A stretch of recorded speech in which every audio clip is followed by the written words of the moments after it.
Hello everyone, welcome back to my YouTube channel. তোমরা সবাই কেমন আছো বলো। আজকে আমি এসেছি বাণীপুরের মেলাতে।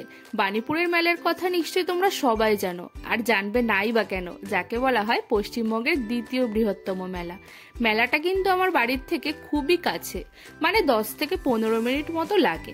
তো আজকে মেলার চতুর্থ দিন, আজকে আমি এখন যেহেতু দিনগুলো খুবই ব্যস্ততার মধ্যে কাটছে, তাই আজকে একটু সময় বের করে আমি এসেছি। ছোটবেলায় কিন্তু মেলায় 3-4 দিন আসা হয়েই যেত, কিন্তু এখন আর সেই ব্যাপারটা নেই। দেখো, এই হচ্ছে মেলার মূল গেট, যেখানে কত লোক ভরে গেছে। এখন প্রায় সন্ধে 6:30 থেকে 7টা মতো বাজে, আর এখনই লোকজন মেলায় আসছে। এই যে আমরা মূল মঞ্চের গেটের দিকে ঢুকে যাচ্ছি, দেখো কি সুন্দর করে গেটটা সাজানো হয়েছে। প্রায় 10 থেকে 15 মিনিট লেগে গেল এই ভিড় ঠেলে ঠেলে ঢুকতেই এই যে মেলার মূল মঞ্চ, যেখানে অনেক ধরনের প্রোগ্রাম হয় প্রত্যেক দিন, অনেক ধরনের প্রতিযোগিতা, বিভিন্ন রকম ফাংশন এরকম হয়। আর আমার যেহেতু খিদে পেয়ে গেছিল, আমি একটা মিও অমরের স্টল দেখেছিলাম, সেখান থেকে আমি একটা ফিশ রোল নিয়ে নিয়েছি। দোকান দেখলো, আর মায়ের জন্য 1 প্লেট ঘুগনি নেওয়া হয়েছিল। এই দিকে আমরা এসেছি, এদিকে সমস্ত খাবারের দোকানগুলো ছিল লাইন দিয়ে। এদিকে শুধুমাত্র খাবারের দোকানগুলোই পাওয়া যাবে। এই যে দেখতে পাচ্ছ বড় বড় পরোটাগুলো কি সুন্দর করে সাজানো আছে।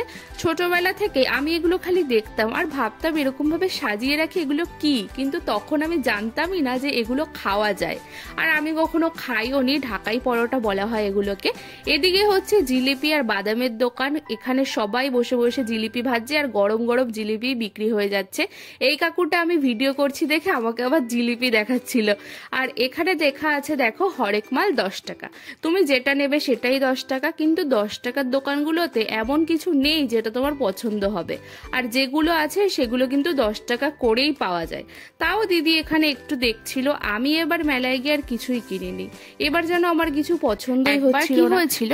আমি যখন ছোটবেলায় মেলায় এসেছিলাম মা বাবার সাথে, আমি অনেক খুঁজে একটা পাজল সেট কিনেছিলাম, আর সেটা আমার এত পছন্দ ছিল, আমি স্কুলে নিয়ে গেছিলাম আমার বান্ধবীদের দেখানোর জন্য।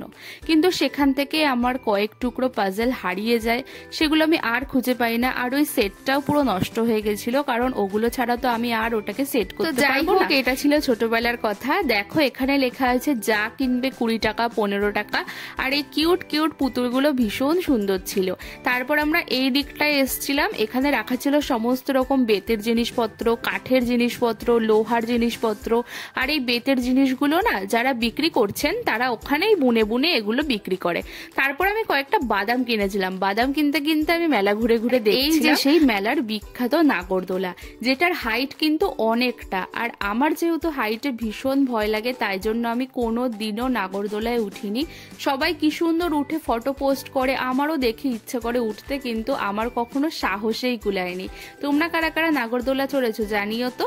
আজকে কিন্তু মেলাটায় খুব একটা ভিড় ছিল না, অন্যান্য বারের তুলনায় খুব। মেলার মধ্যে 1-1.5 ঘন্টা মতো কাটিয়ে তারপর বাইরে বেরিয়ে আমি একটা মিষ্টির দোকান থেকে একটুখানি মিষ্টি খেয়েছিলাম, আর তারপর বাড়ির দিকে চলে আসি। আজকে খুব একটা বেশিক্ষণ মেলায় আমরা ছিলাম না, সত্যি কথা বলতে ভীষণ ঠান্ডা ছিল। সন্ধ্যাবেলাটা তো আমি এমনই কাটালাম। আর এই ছিল আমার আজকের ভিডিও। তো চলো এখন আমি বাড়ির দিকে যাই। সবাইকে টাটা।